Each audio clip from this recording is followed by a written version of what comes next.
আমি বারবার একটা কথা বলি যে এই দুনিয়াতে আল্লাহ ছাড়া আমাদের আপন বলে কেউ নাই।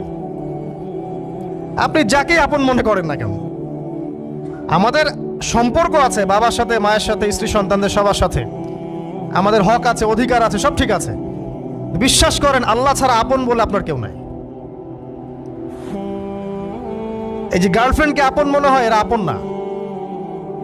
স্ত্রী সন্তানদেরকে খুব আপন মনে হয়, আপনার মৃত্যুর পর 40 দিন সময় লাগবে না সব ভুলে যেতে।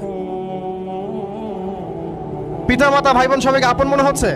পিতামাতার স্থান বাবা মার পরে, আল্লাহ রসুলের পরে, সেটা ঠিক আছে, তো আপন আল্লাহ ছাড়া তারা নন। আপনি তাদের মনোপুতভাবে নিজে প্রতিষ্ঠিত হতে পারবেন না, তারা আপনাকে চিনবে না। বলবো সারাটা জীবন তোর পিছনে এত টাকা ঢাললাম, কি করলি? কিচ্ছু করতে পারলি না। আবার এখন যারা পিতামাতা হয়েছেন, সন্তানদেরকে আপন মনে হচ্ছে, দেখবেন এই সন্তানকে আপনি আপনার মনোপুতভাবে সম্পত্তি দিতে পারবেন না, ভরণ পোষণ দিতে পারবেন না। এই সন্তান বড় হয়ে আপনাকে বৃদ্ধাশ্রমে পাঠিয়ে দিতে পারে, নাউজুবিল্লাহ। অথবা আপনার সাথে এই সন্তানই খারাপ ব্যবহার করবে। আপন মনে হচ্ছে? আল্লাহ ছাড়া কেউ আপন না। আল্লাহ ছাড়া আপন কেউ না। আর আল্লাহ ছাড়া সত্যিকার অর্থে আপনাকে আমাকে ভালো কেউ বাসে না। শুধু আল্লাহই আপনাকে ভালোবাসেন। এটা আপনারা হারে হারে উপলব্ধি করবেন যত দিন যাবে ইনশাআল্লাহ। তাই শুধু সেই আল্লাহর জন্যেই নিজেকে খালেস করে দেন, আর যার যার হক তাকে তাকে দিয়ে দেন। দুনিয়াতে শান্তিতে থাকার ফিলোসফি বলছি, philosophy of happiness in this হায়াতুদ দুনিয়া, সেটা হচ্ছে যার যার হক তাকে তাকে দিয়ে দেন, নিজের হক আল্লাহর কাছে চেয়ে নেন। আর দুনিয়াকে আপন মনে করবেন না, আল্লাহ ছাড়া কাউকে আপন মনে করবেন না। আপনি সুখে থাকবেন ইনশাআল্লাহ।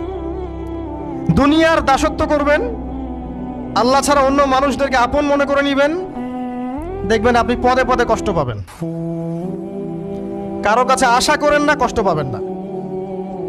আমি এই প্রসঙ্গে কথাগুলো বললাম যে দুনিয়াকে আপন মনে করতে নাই, আর আল্লাহকে আপন মনে করতে হয়।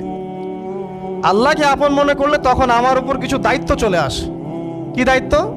আল্লাহ আমাকে সৃষ্টি করেছেন, রিজিক দিয়েছেন, লালন পালন করছেন, বাঁচিয়ে রেখেছেন, তার হাতে আমার মৃত্যু, তার হাতে সবকিছু।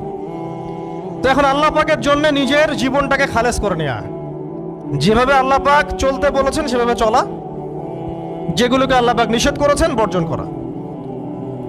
আর রাসূলুল্লাহ সাল্লাল্লাহু আলাইহি ওয়াসাল্লামের সুন্নাহ আল্লাহ পাক রেখে দিয়েছেন আমাদের সামনে।